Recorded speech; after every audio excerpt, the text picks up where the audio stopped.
Please subscribe to my channel. I only need 130 more subscribers.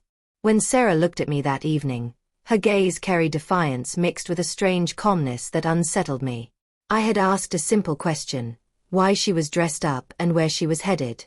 She let out a sigh, as though I were an annoyance, and snapped back, "It's just dinner with my ex, Daniel. Stop being jealous." That word cut deeper than she realized. Jealous? No, that wasn't what I felt. It was betrayal, disguised under the excuse of just dinner. For 8 years we had been married. Trust was supposed to be our foundation. I thought about the vows we had exchanged, the dreams we built, the sacrifices I made to keep our life steady. And here she was, casually telling me she'd spend her evening with a man she once loved.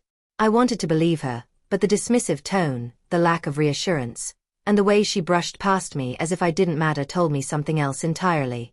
That night stretched endlessly.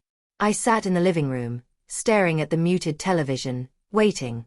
Every sound outside, tires screeching, a car door shutting, made my heart pound. Close to midnight, Sarah returned. Her perfume hung heavy in the air, stronger than usual. Her lipstick was faintly smudged.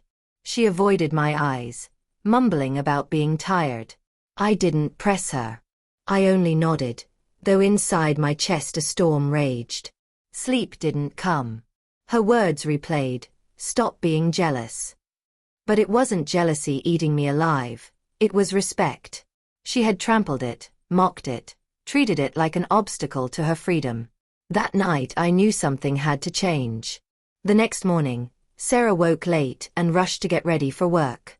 She snatched her handbag, brushed a mechanical kiss across my cheek, and hurried toward the door. But when she tried to unlock it, the key wouldn't turn. She tried again, her brow creasing. Confusion twisted into panic. I stood behind her, calm and composed. She looked over her shoulder, wide-eyed. "Why isn't this working? Did something happen?" Arms folded, my voice came steady and cold. "Yes, Sarah. Something happened. Last night happened." She froze at the door, the weight of my words settling in. Desperately, she twisted the key again, as if sheer force could undo the truth. Her hands shook. Finally, she turned to me. "Ethan, what is this? What did you do?" I drew a slow breath, holding my tone firm. "I changed the locks. Yesterday you left as my wife. But you came back as someone I don't recognize. This isn't about dinner with your ex. It's about the trust you shattered with those careless words." Her face filled with disbelief. "You can't be serious. You're blowing this out of proportion. It was just dinner. You're overreacting." That word burned like fire. Overreacting. I had stayed up all night dissecting every detail, every sign, and she dared to belittle my pain. "Sarah," I said, my voice low, "if you respected me, if you respected our marriage, you wouldn't have gone.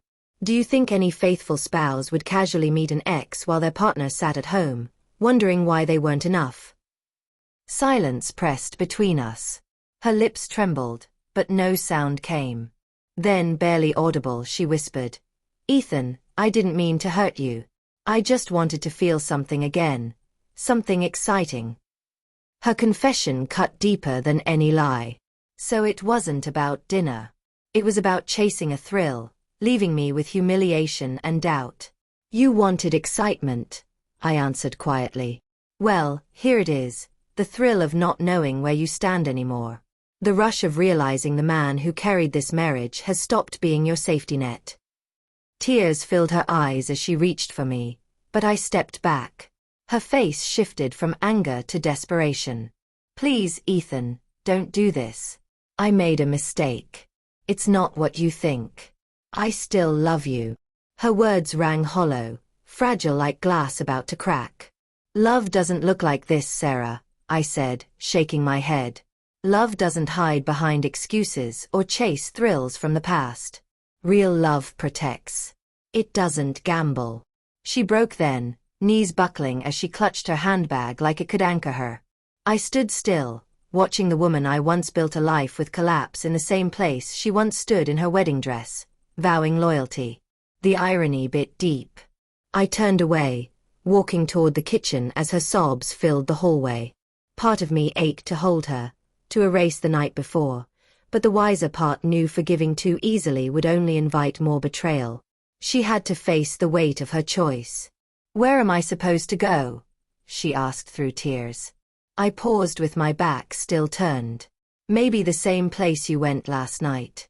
I'm sure Daniel will open his door." The bitterness in my tone wasn't pretty, but it was honest.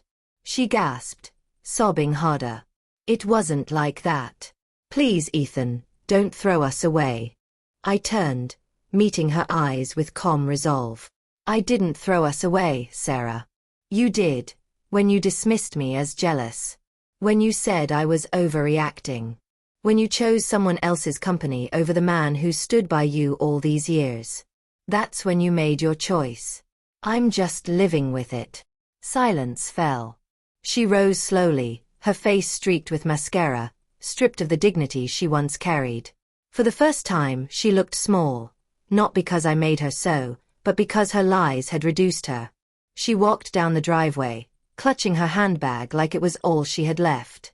I didn't feel victory. What I felt was sharper clarity. The kind that only comes once the storm has passed.